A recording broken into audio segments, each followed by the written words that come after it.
I'm so excited to talk to you, Mike. So let me just first start by asking, what does it feel like to be Mike White these days? Well, what a question. I we honestly just finished the final episode. We had a very crazy shooting schedule that because of COVID and because of weather and Italy and a lot of different reasons, we went over our shoot. And it and so I thought HBO would give us a little break and let us air later than what we were expecting. And instead they were like, we need it when we need it. And so it cut into our post. So I was editing and finishing the show up until like 10 days ago.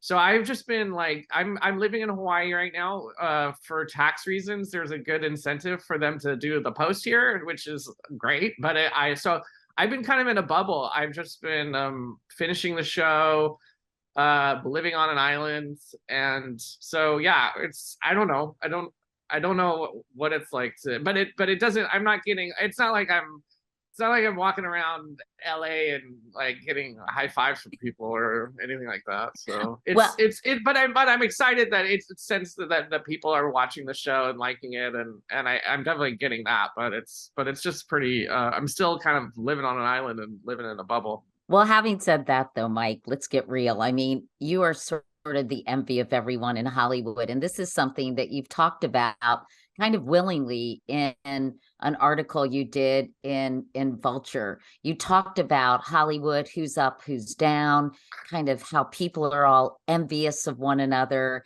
and that you're uber competitive. So, have you been, having said all that, Mike, have you been able to take a moment and kind of say, I'm the bomb? Oh my God, no. No, that's so not me. But yes, I am. It's honestly, Katie, I feel like I'm 52 years old and I've been doing this since I was 22 years old. And I've had, a lot of things made and a lot of things that I thought were successful, but not at this, yeah, with this kind of reaction. And so I just sort of feel like, to use the like, since I'm in Hawaii, like an analogy that fits here, which is like I feel like I'm a surfer who's been out in the ocean for a long time, and like I caught a wave. I don't know why this wave, but like, obviously I'm old enough and have had a long enough career to see it as yeah, a blessing, and but also something that you can't, I would never try to chase this reaction because it's just you just never know what people are gonna respond to. So I'm excited. I'll take your word for it that that's that it's that, yeah, I don't Well, you know. do know, Mike. I mean, again, you know that White Lotus is a tremendously successful show. It's a huge hit. It's what everybody's talking about around the water cooler, if those things still exist. But, it's got amazing buzz. People are obsessed with it. So come on. Oh, am I embarrassing you? Okay, well, I don't, it's I'm honestly, what's funny is like the last episode aired last night, and I got like 5 texts from people who always text me, and it's just like, I hope people like, I mean, and I know that HBO says it's a success, so that's all that matters. Like if HBO is happy, then I'm happy. And also, you look on the line, obviously I do that, and you see that there's all these like, yeah, there's like 40 articles or whatever. You're just like, why are they all there? I mean, like, and they're writing about everything from like, conspiracy theories about who dies to like, I don't know, like, yeah, what hat Jennifer wore in some scene, and you're like, wow, this is like the show's like clickbait or something. That must be it's successful if they're just using it as like a clickbait to get like. So yeah, so I'm happy. I'm not like sitting around. I'm not somebody who, yeah, I'm just gonna like, sit around pat myself on the back. But I'm obviously I'm happy. It's like, I mean, I was at the age where I was just like, can I keep doing it? Like it was like maybe the old gray Mary ain't what she used to be, and I've got to like, so like it's nice to have a little like, yeah, it's definitely fun. I'm very excited, but I don't know, A little whatever. uncomfortable with the whole thing, it seems, Well, I Mike. just, yeah, I see myself as an underdog, and I'm always like that. Like I'm always gonna see myself as like somebody who has to prove something. So like even in success, I still feel like, I don't know. Yeah, I don't feel like an imposter, but I feel like I don't know, like I slipped in through the side door or something. I So don't this know. kind of success may be a little hard because it's not sort of that underdog outsider striver role that you've kind of occupied with much of your work through your career, right? Well, it is funny. I realize that. I mean, I definitely have written most of the stuff I write is about oddballs or people characters that are kind of on the margins, and I tend to gravitate to those stories. And this is obviously a story. There's a lot of more entry points for people. It's more about I don't know, alpha dogs and business guys and the attractive people, and so I guess it's not shocking that that has more like that gets more viewers. I also Yeah, I think don't know. I I have think yeah. I think people love to watch rich people behaving badly who are Yes. totally screwed up.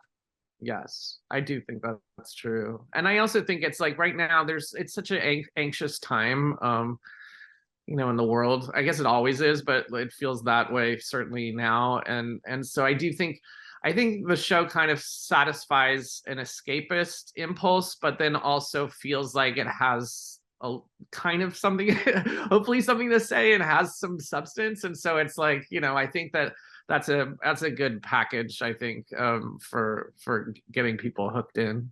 Well, let's talk about the genesis of White Lotus. I was at a party and I heard from a couple of Hollywood types that HBO had access to a hotel that was empty in Maui during COVID and came to you and said, "Hey, Mike White, can you write a show that takes place in a hotel?"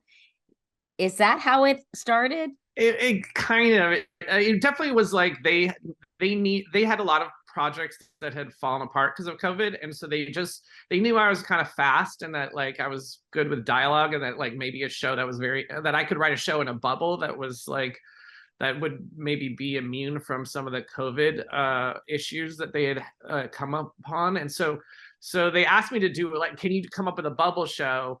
But they didn't have I was like, it was my idea to do it in a hotel. And I was like, and I have a place in Kauai, and I'm like, and I knew that there were all these hotels that were just defunct, they were just had shut down because of COVID. And I was like, we could grab one of those hotels, a bed in Hawaii.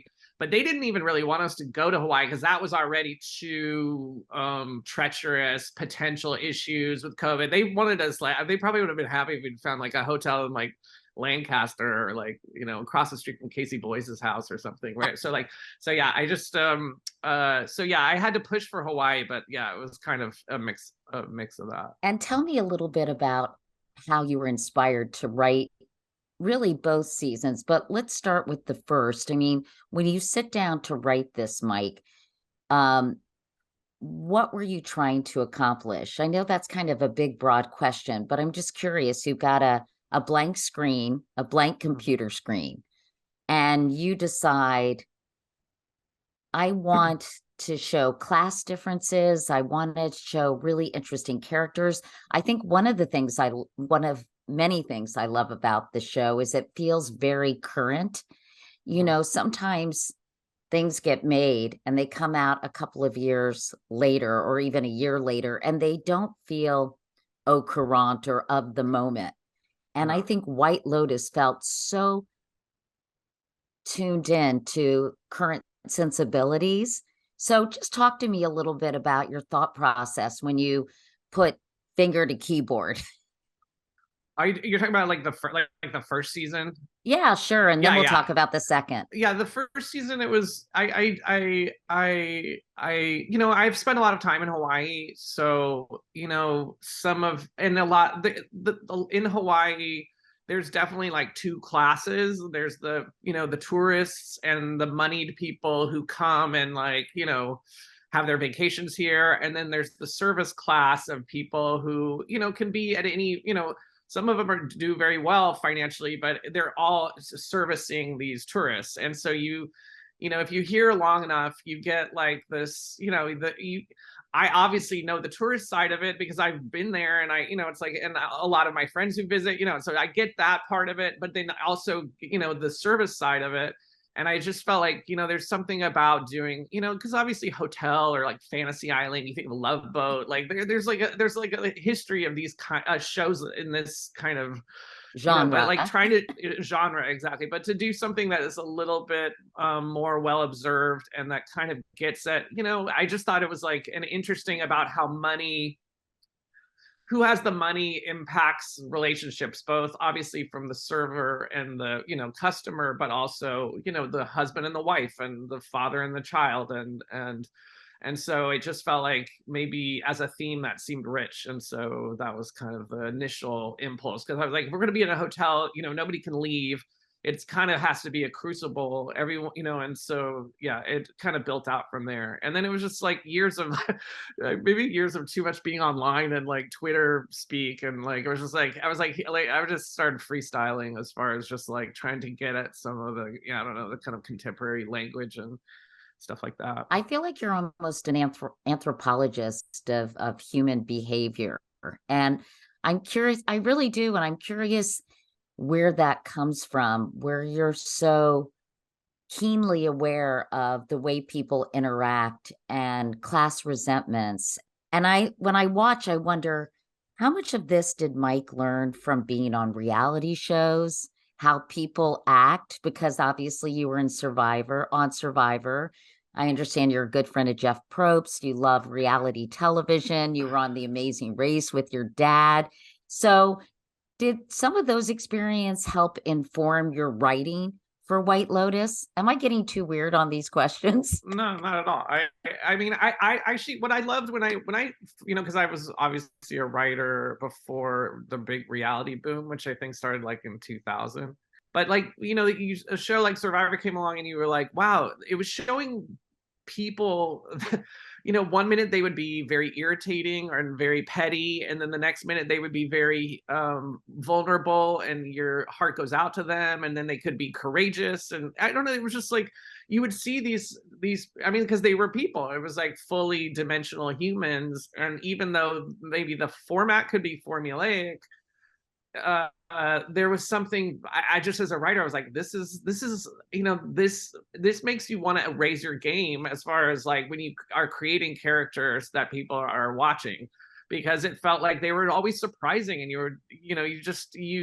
there wasn't some internal integrity, obviously, but there was also all of these colors. And so I've always wanted to try to write characters that could match, some of the great personalities that you see in reality TV. So yeah, I do think that's a part of it. And I just think when I was very young, starting very early, I was always, I had Sam Shepard's mother was my second grade teacher, and she loved her son and I loved her. And so it was the first time that I realized, oh, people were playwrights.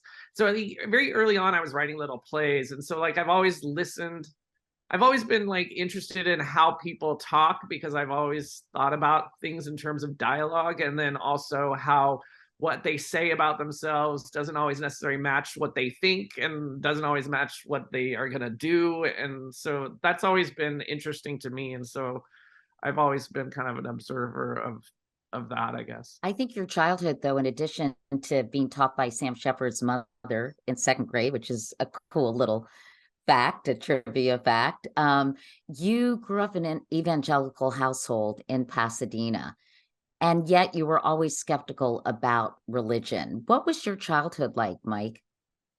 Well, my parents were very loving, and I had a very nurturing, positive nuclear family. My dad was a minister, and we were part of a bigger kind of more evangelical religious community. And it was that community where it was definitely felt, I always felt a little alien. I never really drunk the Kool-Aid, as they say.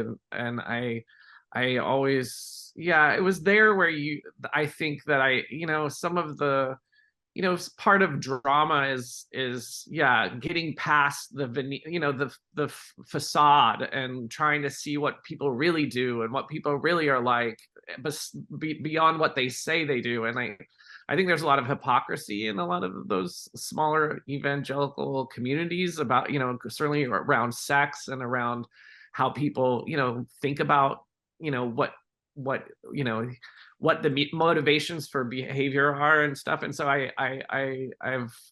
always felt like I always wanted to know, I was like, what's the real, like I've always been like, yeah, interested in like what people do and how that's sometimes not really in line with how they present themselves. I think that shows up in a lot of your work, Mike. I was rewatching Brad's Status, Oh yeah. and I think that was very effective in terms of this inner turmoil Brad, aka Ben Stiller, is experiencing, comparing his station in life to all of his college friends who were doing much better.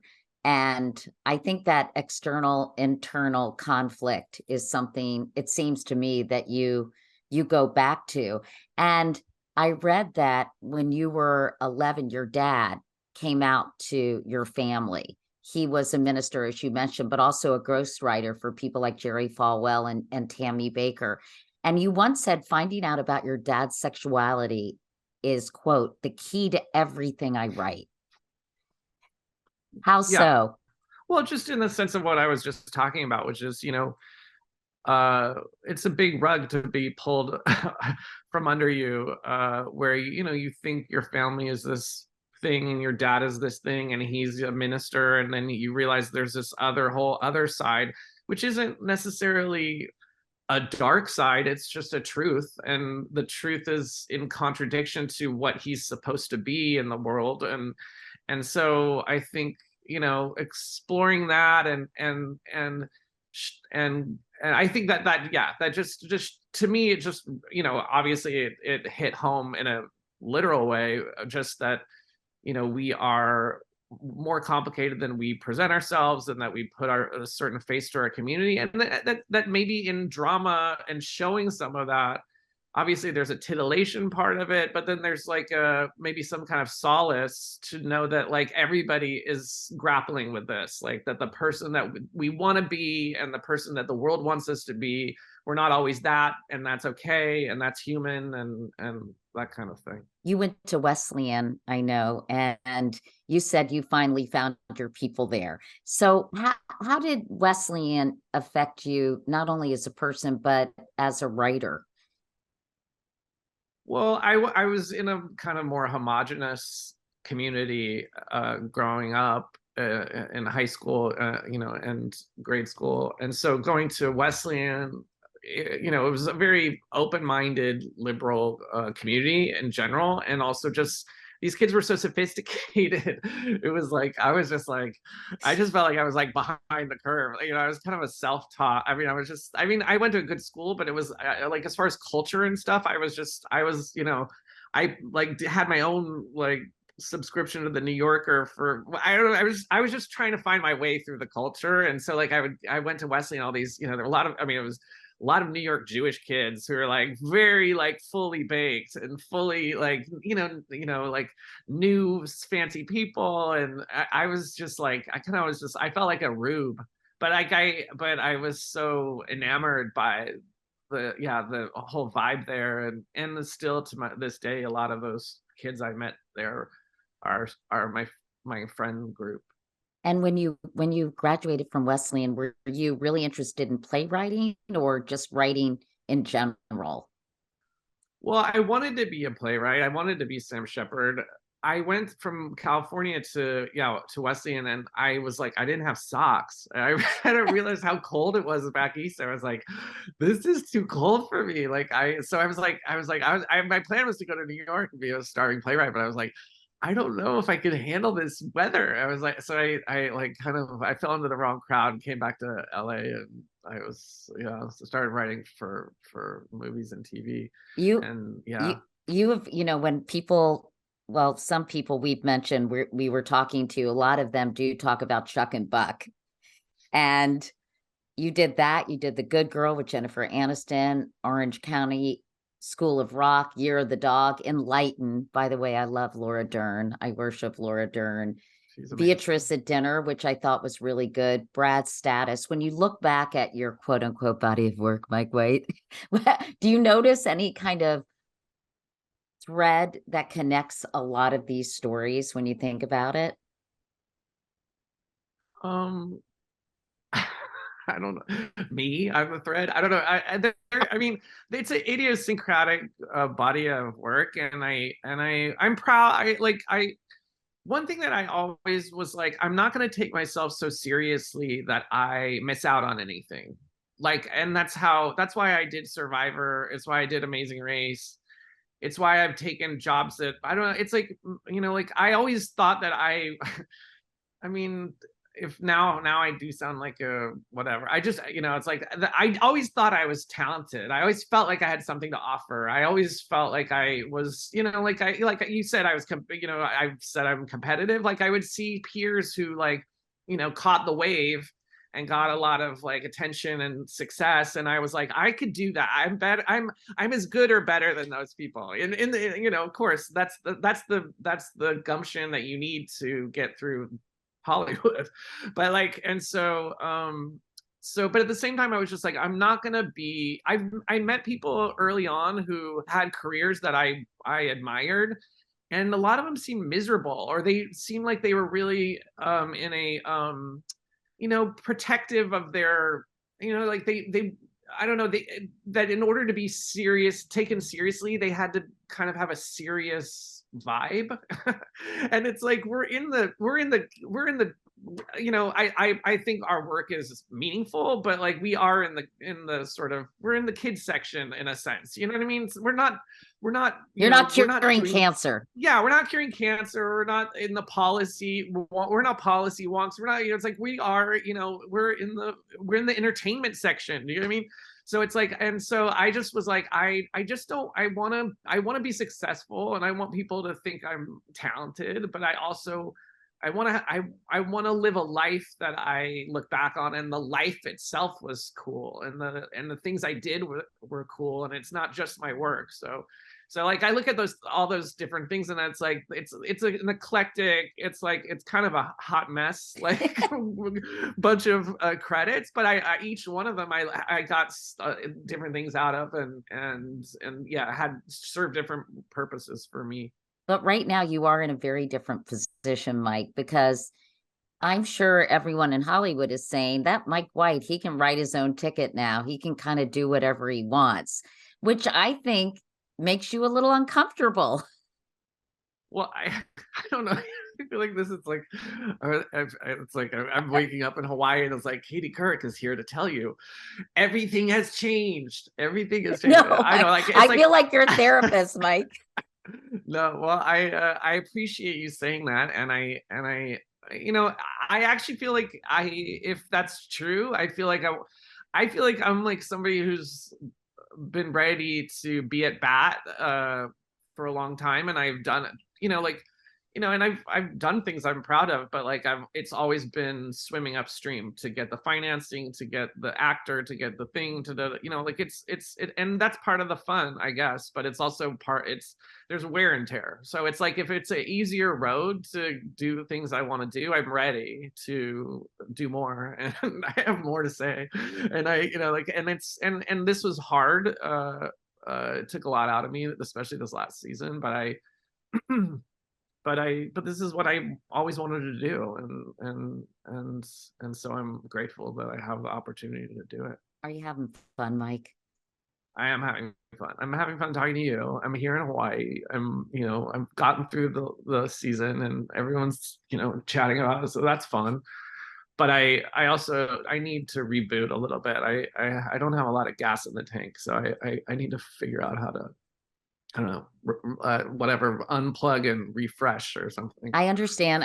I'm excited to talk to you about this season, but my sources tell me you are a voracious, insatiably curious reader. Uh-huh. Is that accurate? Yes. Yeah, I do. Oh, yeah. Is that Robert Offer? Yeah. Oh God. Yeah, I do. I like reading. Yeah, I'm a writer, so hopefully I read. Yeah. Are there books that you like? And things that you're curious about that you gravitate towards? I lately I've been reading it, just maybe because of the show, but even before the show I've been reading a lot. I do like a lot of travel writing lately. But I like to mix it up. I write. I like memoirs. I'm writing it now. I'm reading Gore Vidal's Palimpsest, which is his like early memoirs. I read his like second. So like I like always having a book to read. Yeah. Let's talk about this current season of White Lotus, because I was at the Kennedy Center Honors last night, Oh, which is kind of cool. swanky and it was fun. But I Very. missed I missed the episode last night, so I just finished watching it about a Mhm. half hour ago. And I'm worried, Mike. I'm worried about the characters on White. I'm really worried. I'm really worried. I'm worried about Portia. I'm really worried about Tanya. I'm Oh, worried no. about, is it Albie? I Yeah. I mean, I'm worried about everyone. What are you doing to us, Mike? Well, the fun thing about, yeah, what I like about this format is that I kind of like a slow simmer, so it's fun where I think the pleasure of this one, and certainly this season and last season too, I think is like, you hope you create very credible characters and you create a situation that like you're like it passes the bullshit detector to some degree, and then just start to like cook up the gas, like turn up the heat, just so it's like almost like when you're on yeah, roller coaster and you're like chut chut chut and you're like going up and you're like, this is gonna go really far down. Like we are really going to. So yeah, and I think the finale hopefully will satisfy the catharsis. And I mean, yeah, there's gonna be a lot of gnashing of teeth, and yes, but yeah, you should be worried. I keep thinking about that story of the woman that they threw off the mountain. Uh-oh. I also keep worrying about the wife of the cheesy finance guy saying, "Oh, you're going to die here. They're going to have to drag you out of this place." I keep thinking, "Uh-oh, what does that mean?"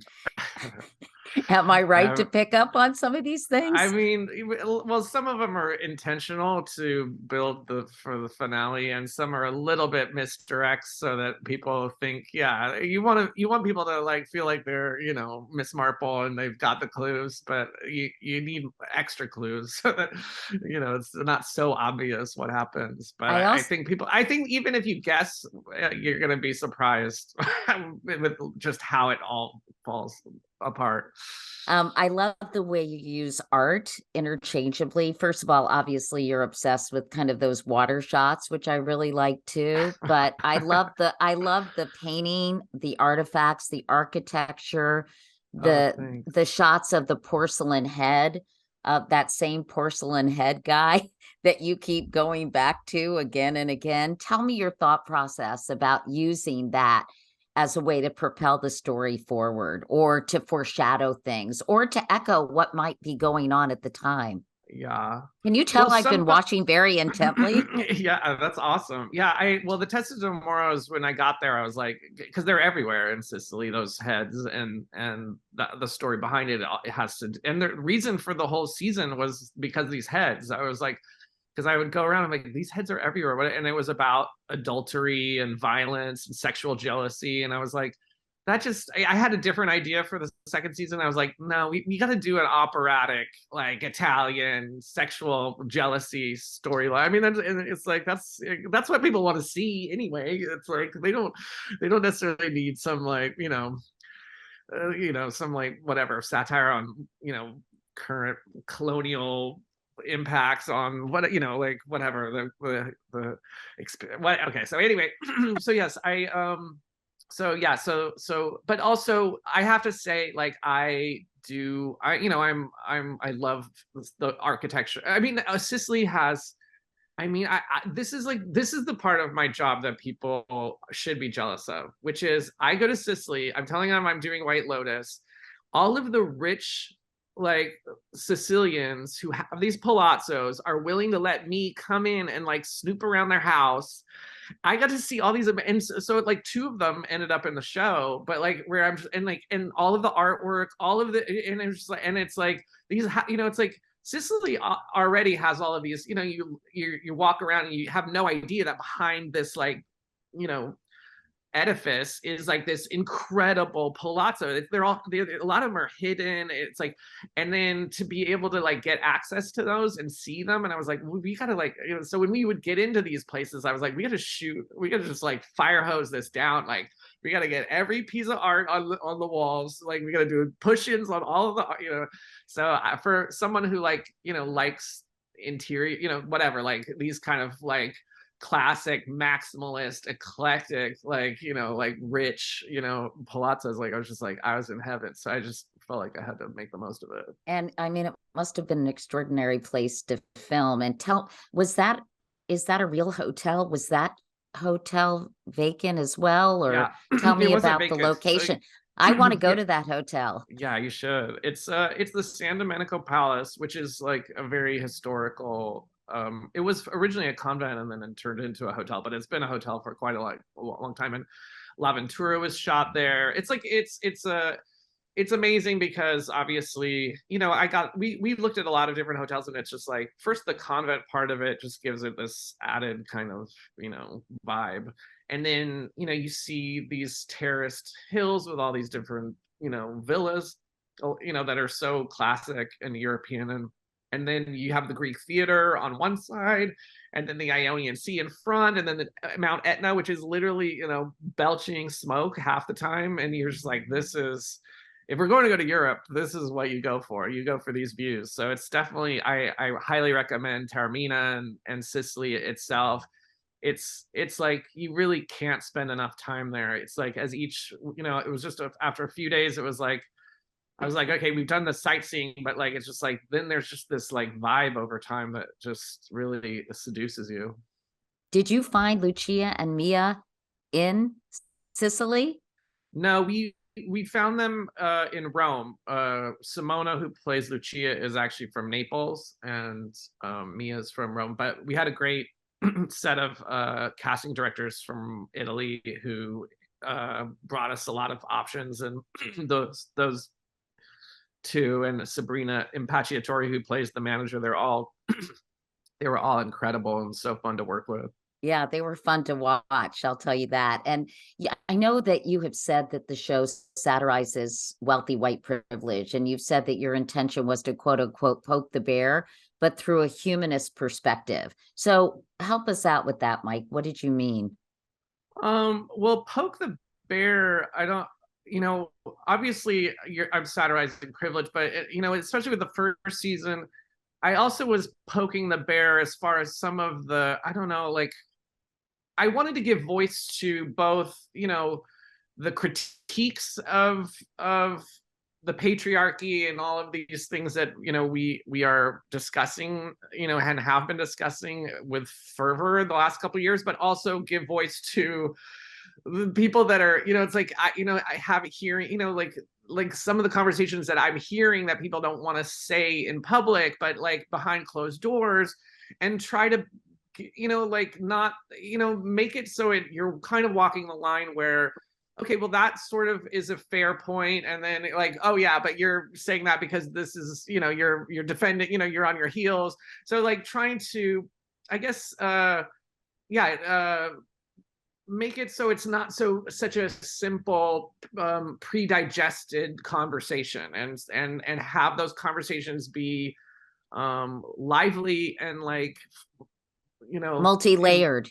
multi-layered enough that like people feel like, oh, they're being seen, and then and it's still challenged. And so, and that was what I was trying to do. And like, and the fact that like people on both sides of some of these arguments like championed the show or also like hated the show made me feel like I did my job. Yeah, so you're really showing some of those tricky conversations that people do have behind closed doors. And I think that that's what contributes, Mike, to the realness of the show and the dialogue, that Thank you feel like this is what people really are talking about, and that you're not following some kind of prescriptive dialogue to be on the right side of any issue. Yeah, because I don't even, it's like ultimately it's like I don't think it's the dramatist's job to, I don't think it's a message conveying machine. If I was trying to make a message, then I would be communicating in a different medium or a different kind of it's really about giving voice to the different people who exist in our world, and try, and do my best to make it feel like it's a dimensional conversation. At the same time, I think you witness all these characters in private, private moments where their public persona isn't kind of contributing to what they're saying or the way they're seeing the world. It's very kind of authentic and unvarnished. And I know that a lot of people have taken note that your characters, so many of them are just unlikable or complicated, or there are certain things you like and certain things you really don't like. So you feel conflicted. And I feel very conflicted about Tanya. I really disliked her at the end of last season. And now I don't dislike her. I feel sorry for her because she's quite pathetic, but she's also sort of lovable too. Yeah. Well, I mean, yeah, I mean, well, Jennifer Coolidge is lovable, period, and so she brings the lovability for sure.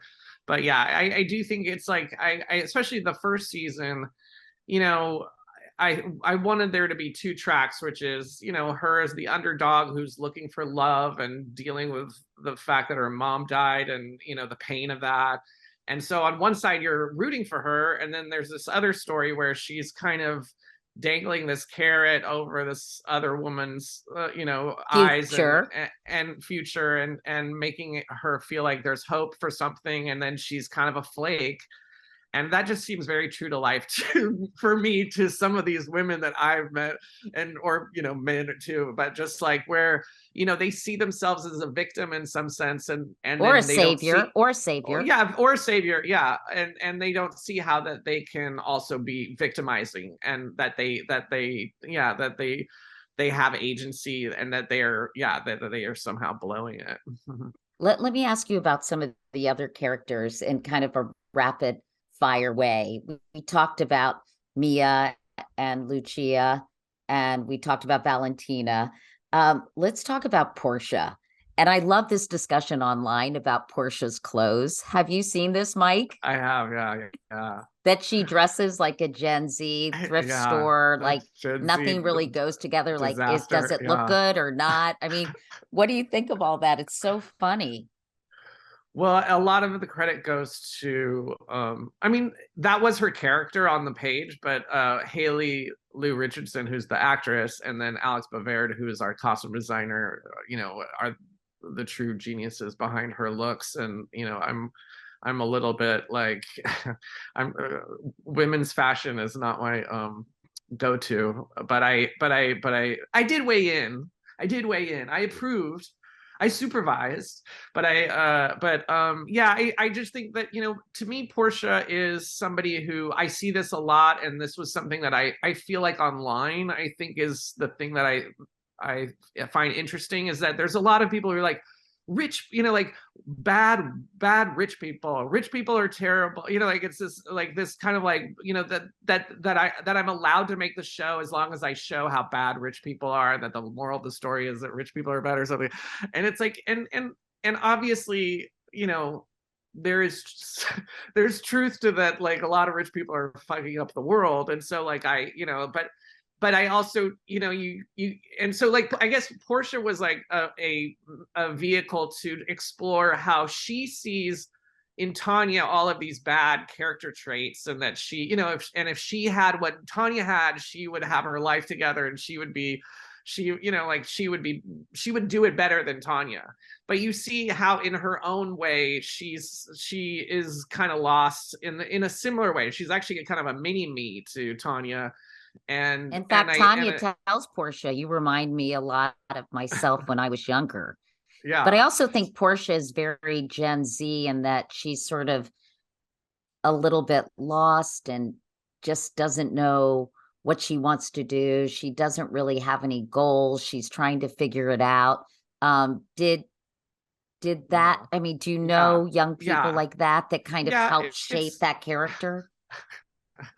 yeah, I do think, I mean, again, I don't want to get crucified, but I do think I've noticed in this younger generation a desire to try on identities and feel like there's something like I don't know, courageous about identity as a way to express yourself through whatever, like through the way you talk about yourself or the clothes you wear or whatever. But like ultimately, it is very navel gazing, and it adds to, I think, adds to malaise.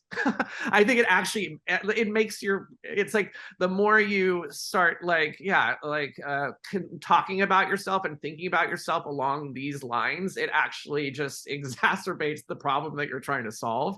So like I think a little bit of Portia comes through in that. I mean, I you know, like I don't want to think that I'm totally, you know, but like she's just like, I want this, and I don't know if I just want to be fulfilled, and it's like you know, it's just there's just something about that is just yeah, it's maybe it's yeah, maybe it's ageism. Maybe I'm just like I've become the person who makes you. But like I just when I was younger, it was just like to me. I still feel like it's like you need to like move outside of yourself to like find courage and move outside of your own. You know, it's like your own navel gazing to really then fully develop. You know, it's like if you're just always looking inside and doing selfies and calling yourself a different thing, and it's all about the clothes you're wearing, you know, it's like that just feels like that's going to be a dead end road. So that's Portia.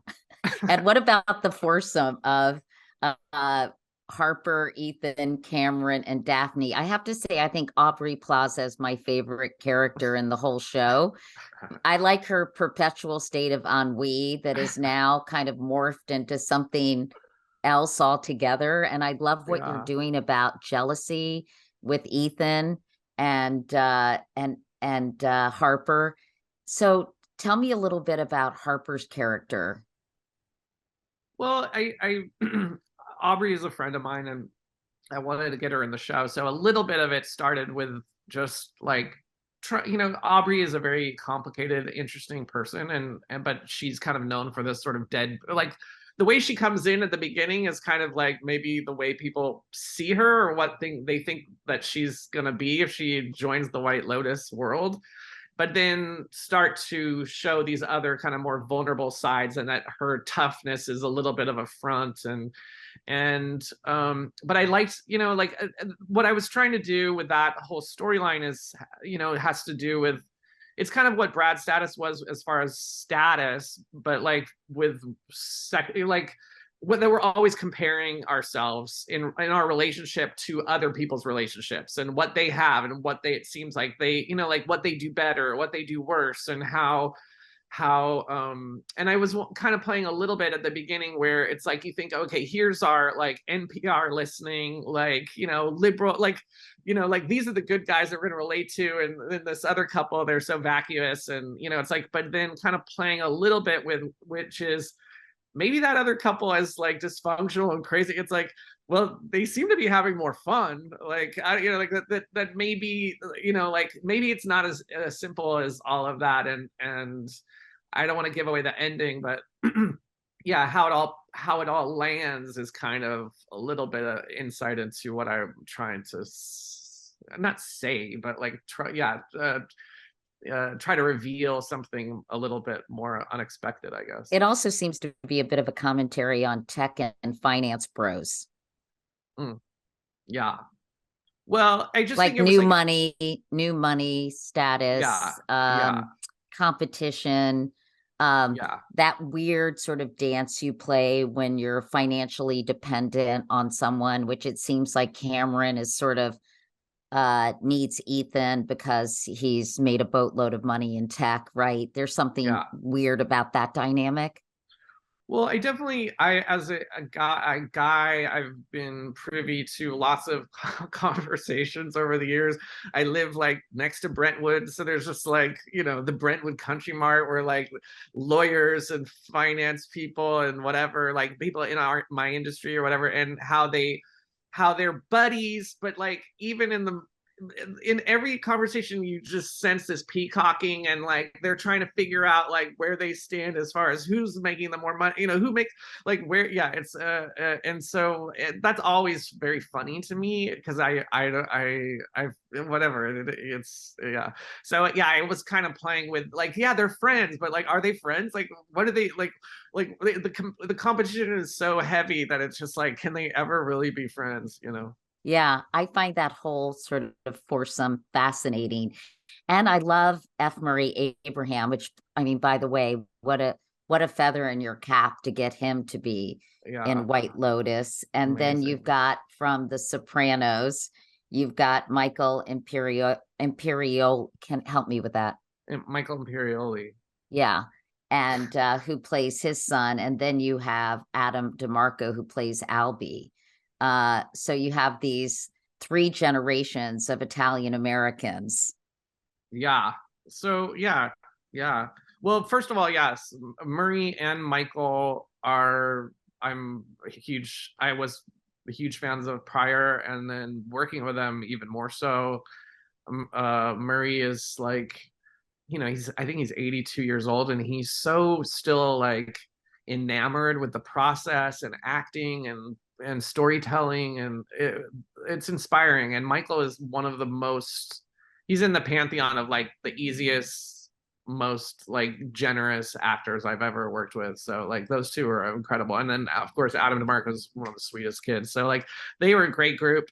And it was just but like contextually, as far as the ideas of that, I just feel like I wanted, it's kind of getting into male sexuality and desire and male role, the role, like, men's roles when it comes to romance and how they deal with the women, and just voicing the different generational attitudes in a kind of classic way, and how they're all kind of, even though they're all sort of negotiating with the new ways of talking about relationships and sex and interactions with women, that they're all kind of trapped in a certain sense too. Derek, who works on this podcast, who's one of the producers, talked about how this season portrays a wide variety of sexual relationships and entanglements. And you were just talking about sex, just as the opening title sequence portrays increasing debauchery in the art. As the rollicking theme song plays, the show itself feels like it's revealing more and more about the ways that humans experience their sexuality or suppress it or give into it, or both even. These are Derek's observations, and I'm curious what you think of that and sort of how you were trying to portray different kinds of relationships. And for example, you portray sex workers, Lucia and Mia, very differently than kind of what we normally see Mhm. in TV, books, or movies.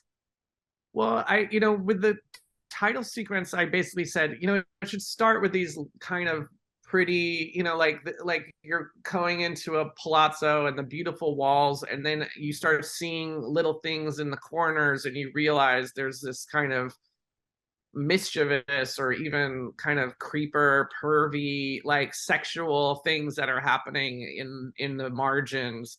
And then by the end of the credit sequence, it's almost like a Bosch painting of like just the and where the carnality of it and the desire of it is like front and center. And I felt like that with the season two, which is like you start off and it's like the little bit of these repressed people trying to like figure out like how to have a good vacation, and that like being in situ of Sicily, and in this kind of little crucible, that like the desire, you start seeing desire in everyone, and it becomes a very horny show. And I just felt like it was like, and especially like like, and as far as like I mean, and yeah, I don't think I'll always write stories like this. It's not certainly my wheelhouse, like directing scenes of like intimacy between people and like getting people nude and stuff. It's just like, I was like, like I was like, this is not something Were you I'm like la la la naturally. la la la la? Yeah, I was like, whatever you guys want to do. Like, what's thankfully, when you hire actors that are exhibitionists, they're often less inhibited than I am. So like, they're like, oh, you want me to take my top off? Yeah, sure. If that's good. Are you sure that's okay? Yeah. So like, so yeah. So that was, but I do feel like it was like it's fun to show. I actually think it's fun to show women horny women, because I feel like that sometimes is something that like, a lot of times in drama, it's like they're either victimized or virginal, or like, I don't know, it's every, or it's like this kind of like, like they'll talk, it's like Sex in the City, it's like it's very like talky, but like, where you're actually feeling the desire and feeling the it's like, and to me that just feels true to life in a way. I guess I don't know how else to put it, but anyway, so yeah, so I just thought it was like, let's do sex, let's just go all in, and that was kind of the, I was like, if we're gonna go all in, it's like by the end you just want to feel like, yeah, the animal in in each of these human characters. So this is the big question. Is there going to be a White Lotus 3? Is there going to be a third season? Yes, they picked us up for a third season. Yeah. So yeah, Where, Mike? Where? well, I want to go to Asia. That's what I think. Like, I mean, it feels like, you start in like America, then you do Europe. Feels like the next one would be, I don't know, like I don't know why that feels. It's just like I'm trying to think like yeah, where does Katie Couric go on vacation? Where, you tell me. Actually, you know what? I ran into you once on vacation. Where? I was in Berlin, staying at a classic old hotel in the middle of Berlin. I forget the name of it. And you Oh, were staying there at the same time with, I would run into you. I think we were like there the same days or whatever, because I ran into you. You were very friendly. You seemed like you were having a good I time, was which with my is always husband, very, who's and still you were my husband. smiling. Good, great. And yeah, you guys, I don't know if you were there for work or vacation or whatever, but yeah, you seemed like you had happy energy. I liked you from just the vibe. Oh, that's so nice. Well, I don't want to spoil the finale, but do you think we'll see Tanya in the third season? I love, well, I love writing Tanya, and I love working with Jennifer, so definitely could be. You're Definitely not could going to, be. you can't Like, tell me. If you tell me, you'd have to kill me, right, Mike? well, what do you mean? You're wondering if she dies? Oh, well, you never know. Could be. Ah, I'm not telling you. I don't want to ruin it. I don't want you to ruin it either, but I know a body is discovered, and that's the question is whose. There's more than one. Dun dun dun. Yeah, there's bodies. Well, that's a good hint, and I'm afraid to watch next Sunday. But Mike, Well, I hope you liked thank it. you for talking to me. I love Of the show. course. I'm very Oh, happy for your cool. success. But I've always thought you were successful Oh, thank with a you. lot of a lot of your work, and I've always been a big fan. So thank Oh, you. thanks, Katie. This was a real treat. It's a treat for me to meet you and talk to you, and I'm a huge fan as well. And please say hi to your daughter for me. I will, and get some rest and enjoy some downtime. Okay, cool. All Okay, right, thanks, Mike. party on. All All right, right, thank you. see ya. Bye.